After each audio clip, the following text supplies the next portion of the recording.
इसके पहले तक हम लोगों ने देखा होगा कि हम जो हमारा फर्स्ट जो बहुत सारे वीडियोस अभी तक बन चुके हैं, सीरीज के वीडियोस बन चुके हैं, तो पहले हम लोगों ने देखा था कि नेशनलिज्म का मतलब क्या है। उसके बाद हम लोगों ने देखा था कि फ्रेंच रिवॉल्यूशन से यूरोप के अंदर क्या क्या चेंजेस आए। इसके बाद हम लोगों ने देखा था कि नेपोलियन का सिविल कोड क्या है। अब हम बात कर लेते हैं कि नेपोलियन के सिविल कोड के ड्रॉबैक्स क्या थी या क्या प्रॉब्लम सोसाइटीज के अंदर हो रही थी। देखो, हर एक चीज के पॉजिटिव फेज भी और नेगेटिव फेज भी। तो नेपोलियन के सिविल कोड के कारण क्या क्या प्रॉब्लम्स हो रही थी या सोसाइटी के लोग किस तरीके से सोच रहे थे। देखो, स्टार्टिंग में क्या हुआ था ना, जैसे ही नेपोलियन का सिविल कोड आया तो लोग बहुत खुश हो गए कि नहीं यार, बहुत अच्छी चीज आई, ये हमारे लिए शायद इंपॉर्टेंट है। जैसा हुआ एग्जैक्टली लॉकडाउन के टाइम, जैसे ही लॉकडाउन लगा, लोग फैमिली पर्सन्स की बात करें, पेरेंट्स की बात करें, शायद बहुत हद तक दुखी थे।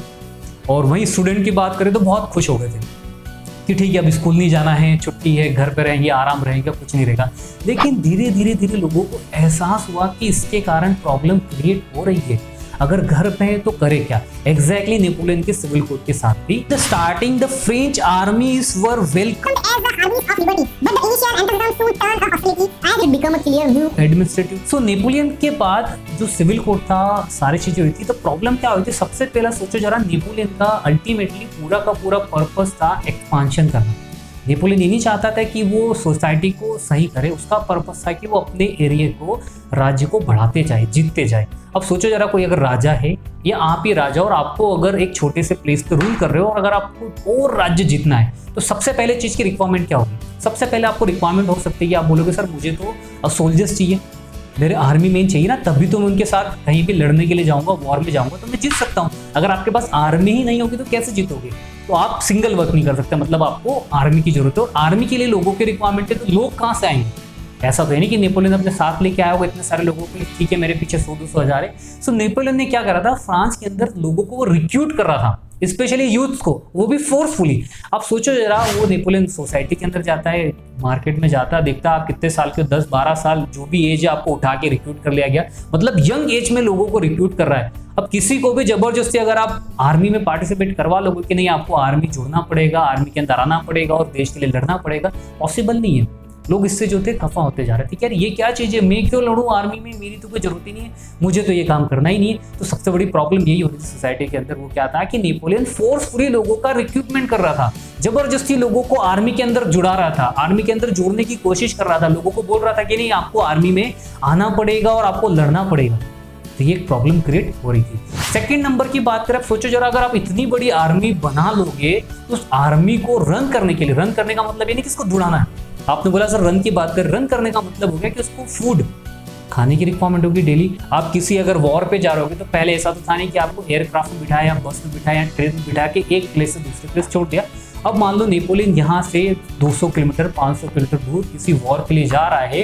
अब 500 किलोमीटर की रेडियस तक इतनी दूर तक जाना, इतने सारे लोगों को लेके जाना, उनके लिए फूड अवेलेबल कराना, उनको सारे फूड को खिलाना के लिए फैसिलिटीज अवेलेबल कराना, इतनी सारी चीजें कहाँ पॉसिबल होगी।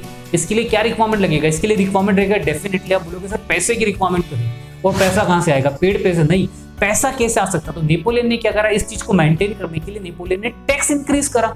सबसे सिंपल फॉर्म है, आप लोग ने देखना जरा, हमारे अभी गवर्नमेंट को जब भी टैक्स की इनकम की रिक्वायरमेंट होती है तो सिंपल से दो काम करती है। पहले चीज तो कि पेट्रोल डीजल पे वो क्या कर देती है, टैक्स को इंक्रीज कर देती है, क्योंकि गवर्नमेंट का जो फंड का जो नॉर्मली पैसा आता है वो पेट्रोल डीजल से ही आता है। तो फंड लगा देती है, टैक्स उस पर इंक्रीज कर देती है, जिसके कारण वहां से पैसा आ जाता था। एग्जैक्टली नेपोलियन के साथ भी था। नेपोलियन ने क्या करा, वहां पे टैक्स जो थे वो इंक्रीज कर दिए, और जैसे ही टैक्स इंक्रीज होते हैं तो नेपोलियन को बेनिफिट था, लेकिन जो लोग हैं उनको भी तो प्रॉब्लम क्रिएट हो गई है। सोचो जरा, अगर आपके घर पे अगर आपके पेरेंट्स, अभी आपके जो फादर है, अभी कोई टैक्स पे नहीं कर रहे हैं और सडनली गवर्नमेंट का एक नया नियम आता है कि हर परिवार को इस लॉकडाउन के कारण देश में बहुत नुकसान हुआ है, इसको फिल करने के लिए सभी परिवार को 2-2 लाख रुपए का टैक्स पे करना पड़ेगा। एनी हाउ क्या हुआ इससे प्रॉब्लम यही हुई ना कि आपका जो टैक्स पे करना है, इतना टैक्स पे करने के कारण बर्डन बढ़ जाएगा। तो ये भी एक प्रॉब्लम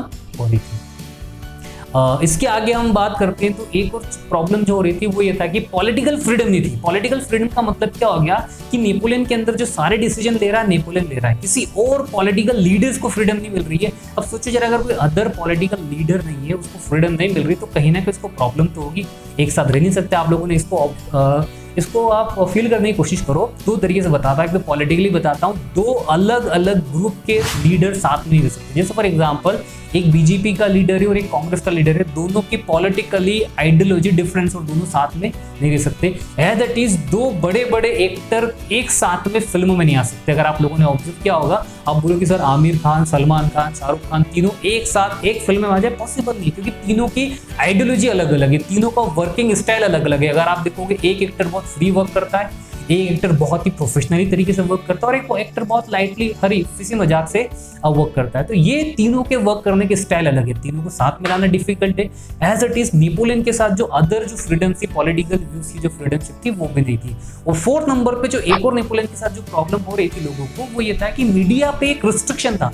रिस्ट्रिक्शन का मतलब ये हो गया कि सेंसरशिप थी, क्रिटिकल व्यूज ऑफ सेंसरशिप का मतलब ये हो जाता है कि जो भी मीडिया में प्रिंट होगा या मीडिया के अंदर कोई भी चीजें कही जाएगी, वो नेपोलियन की अकॉर्डिंग ही कही जाएगी। अगर कोई बुक्स पब्लिश हो रही है, कुछ लिखा जा रहा है हैंड रिटन में, कोई बातें की जा रही है, वो सब एज अ रिस्ट्रिक्टेड चीजें थी।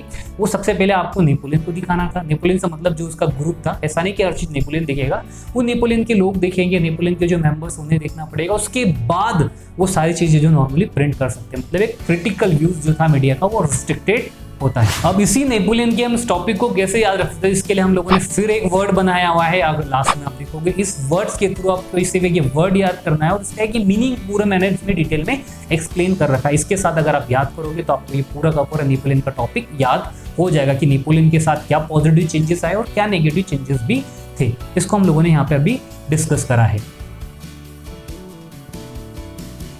उम्मीद करता हूँ आपको ये वीडियो पसंद आ रहे होंगे। साथ में कुछ वर्क भी हम आप लोगों को प्रोवाइड कराएंगे, जिसको आप बाद में भी स्टडी कर सकते हैं।